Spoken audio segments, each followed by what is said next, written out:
E aí, pessoal, vamos começar essa série agradecendo toda a galera que tem apoiado e acompanhado o Outlive. São comentários de alegria, entusiasmo, contando histórias desde a época do lançamento do jogo original. O fato deles terem mantido o jogo vivo todos esses anos, eles merecem esse trabalho de remaster e de lançar o jogo na plataforma atual. A gente poder fazer a melhor versão do Outlive que já existiu, eu acho que vai ser, digamos assim, uma forma de agradecer a eles por ter mantido o jogo vivo durante esses 25 anos. Outlive é um jogo de estratégia em tempo real desenvolvido por nós da Continuum, um estúdio brasileiro, no final da década de 90. Eu acho que o Outlive foi um marco no mercado dos jogos brasileiros. Então o Outlive ele trouxe uma qualidade gráfica, técnica muito grande. Ele conseguiu o feito de ser o primeiro, né, jogo distribuído mundialmente.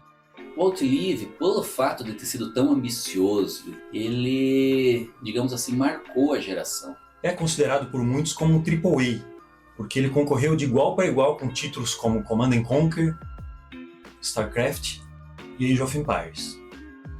Desde o princípio a gente se esforçou, estudou, buscou entender como que os jogos realmente faziam, as soluções que eles faziam, né, para poder chegar nesse nível e fazer um jogo que pudesse ter o mesmo nível de um jogo AAA. Então esse eu acho que é o legado do Outlive. Ele abriu para as pessoas dizendo assim, sim, a gente é capaz. O brasileiro vai conseguir fazer.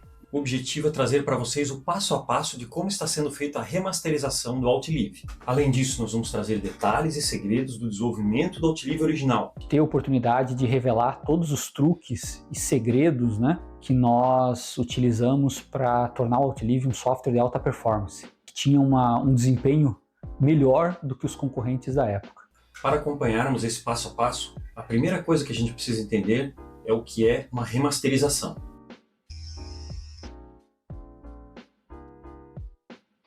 Basicamente, remasterizar um jogo é quando você utiliza a engine original, faz atualizações para que ela fique compatível com os equipamentos atuais, além de fazer algumas melhorias de gráfico e som. Quando a gente pensou em voltar com o Outlive, obviamente que surgiram muitas opções, né? Que vai desde um Outlive 2 até mesmo trazer ele, Outlive original, de volta, né? E aí a gente pesou a disponibilidade de tempo de cada um, a gente pesou a quantidade de recursos que a gente tem nesse momento, né?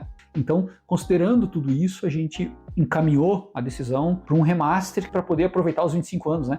Nesse primeiro momento é trazer o Outlive de volta, né, remasterizado.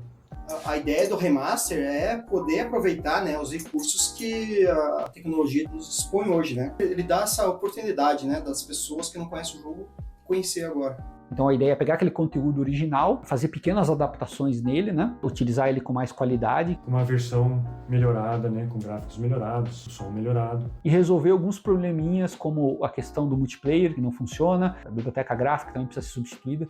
Fica claro que para começarmos os trabalhos era fundamental acessarmos os conteúdos originais. Imagens, modelos, códigos, sons. Como estamos falando de um jogo de 25 anos atrás, talvez recuperar esses materiais não tenha sido uma tarefa tão simples.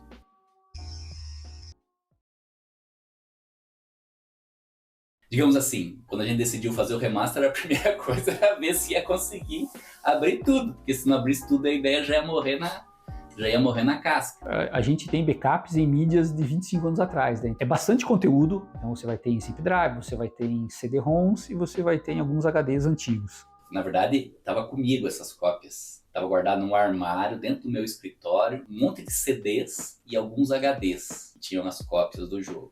Já não se tem mais tocador de CD, DVD e tudo mais, né? Então a gente ficou muito na dúvida se ia conseguir.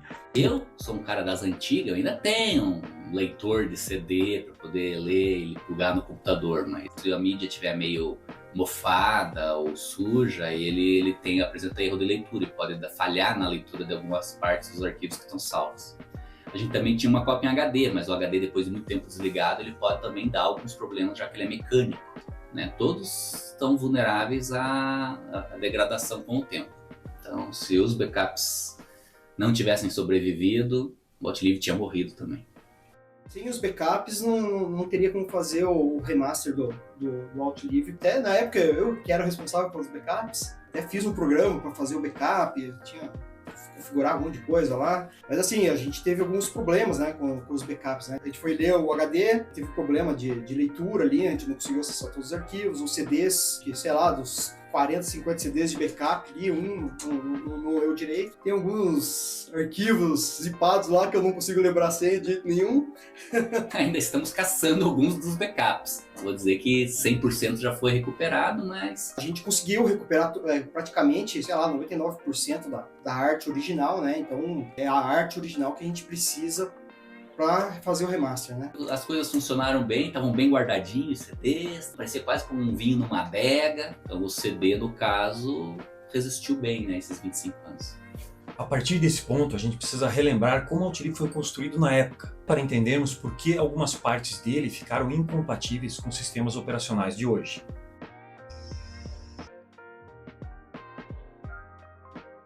Basicamente, o que acontece, a dificuldade que os jogadores têm hoje em dia é por incompatibilidade dos sistemas sob os quais o Outlive foi desenvolvido, né? É o Windows e o DirectX. Foi desenvolvido por uma versão de 25 anos atrás e com o passar de todos esses anos foram feitas novas versões disso e o Outlive se manteve aquela versão de 25 anos atrás. Outras instabilidades, se você dá um Alt Tab, ele geralmente dá problema nas cores e tem que fechar o jogo. Então, Alt Tab, o Windows se perde e aí começa a mostrar um monte de surfaces que a gente chama lá, o roxo de fundo. Vocês devem estar vendo aqui o roxinho de fundo. O roxo é o transparente, né? Uma cor tão feia e a gente usa ela para marcar a transparência. E aí, então, quando você dava um Alt Tab, começa a aparecer um monte de coisa roxa lá, porque a placa de vídeo se perde, porque tá tudo fazendo uma emulação do antigo DirectX da época, né?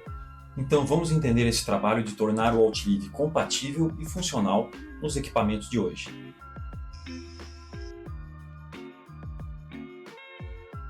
Eu acho que uma das grandes vantagens da arquitetura da Outlive foi o fato dela ter sido desenvolvida um modelo que prevê uma camada de bibliotecas que separa o jogo do sistema operacional do DirectX, que está incluído no sistema. Eram bibliotecas de som, vídeo, mouse, teclado e diversas outras que faziam essa intermediação entre o jogo e o sistema operacional.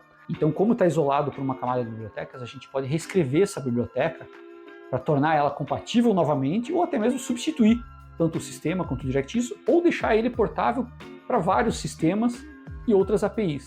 Na verdade, a jogabilidade do Outlive não envelheceu, mas os gráficos e a engine dele sim. E a gente então tem que conseguir deixar isso para os padrões modernos de qualidade. Então, por isso, algumas bibliotecas vão ter que ser substituídas para que o jogo volte a funcionar adequadamente. A gente tem que mudar todas essas bibliotecas e usar uma nova abordagem. A ideia do Outlive 25 não é funcionar só em Windows, né? A gente vai começar ele funcionando em PC Windows, mas o plano é que ele seja multiplataforma. Ele, hoje em dia, o conceito do jogo não é mais que o Outlive toma conta do hardware do jogo. Digamos assim, o Outlive mandava no sistema. Agora o Outlive não pode mais mandar no sistema, ele tem que coexistir de forma pacífica com o sistema, que isso faz ele ficar portável e não dar problema no sistema operacional. Para esse problema específico, a questão é a gente remover o DirectX. Foi essa a solução que a gente entendeu mais viável. Nós encontramos uma outra biblioteca que atende melhor e a gente vai substituir o DirectX por essa biblioteca. Então ela já resolve a maior parte desses problemas de compatibilidade. Aí eu fui o responsável por fazer uma série de estudos, como fazer essa portabilidade. Inicialmente eu pensei em programar direto em OpenGL, porque o OpenGL é uma multiplataforma, mas eu ia ter que desenvolver uma série de bibliotequinhas auxiliares, em todas elas com algumas dificuldades de portabilidade. E aí, durante o estudo das tecnologias que existiam, eu cheguei à conclusão que a melhor tecnologia é o SDL. O SDL é uma biblioteca multiplataforma já de longa duração e ela já tem suporte a todas essas diversas plataformas e ela resolve uma série dos problemas. Então esse foi o caminho que a gente adotou, usar o SDL para fazer a portabilidade das bibliotecas do Outlive 25. A partir dessa organização, a remasterização segue a ordem daquilo que aparece no jogo. Primeiro as animações, em seguida os menus.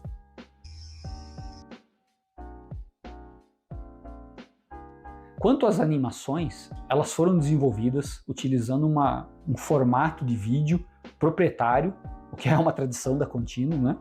Em muitos casos a gente fez isso, que era, digamos, adaptado para o que a gente precisava 25 anos atrás. A gente precisava de algo bem compacto e que tivesse o desenho de tela fosse super rápido.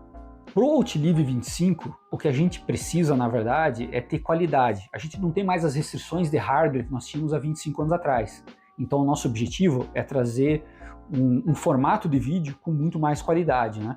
Então a ideia é remover esse formato proprietário que a gente tinha e usar um moderno que possa nos entregar essa qualidade que o jogo merece. Então, foi por onde que eu comecei? Comecei pela animação de abertura.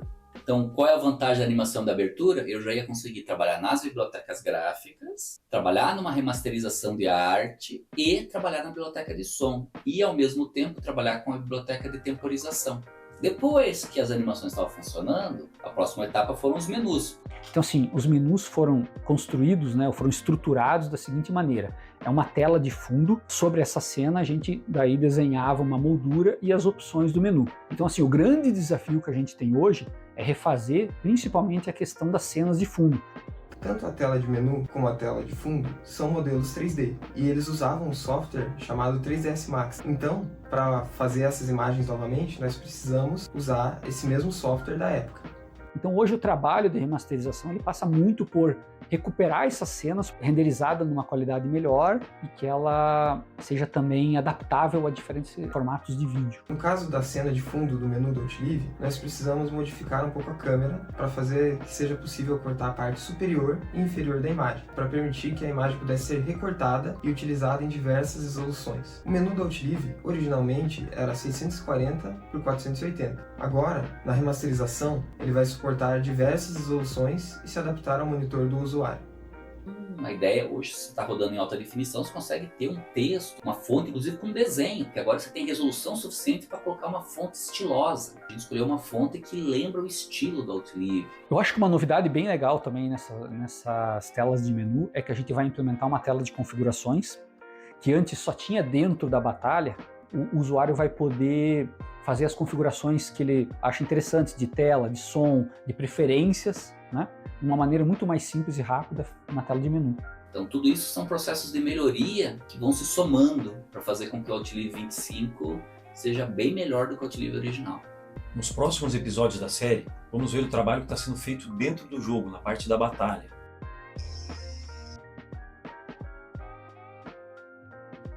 Então eu estou nesse processo de trabalhar na qualidade da arte do jogo. Então tem muita arte para ser mexida. Então eu perdi um pouco mais de tempo no remaster da arte do que eu gostaria. Eu já estou quase finalizando o 3º mês de trabalho ininterrupto em remaster de arte do jogo. O remaster da arte ficou muito bom. Assim que vocês verem o resultado, e isso eu imagino que vai conseguir em breve a gente conseguir mostrar isso para vocês, vocês vão ver que todo esse trabalho árduo valeu a pena. Tem muitas coisas legais nos próximos episódios, então continue acompanhando e até lá!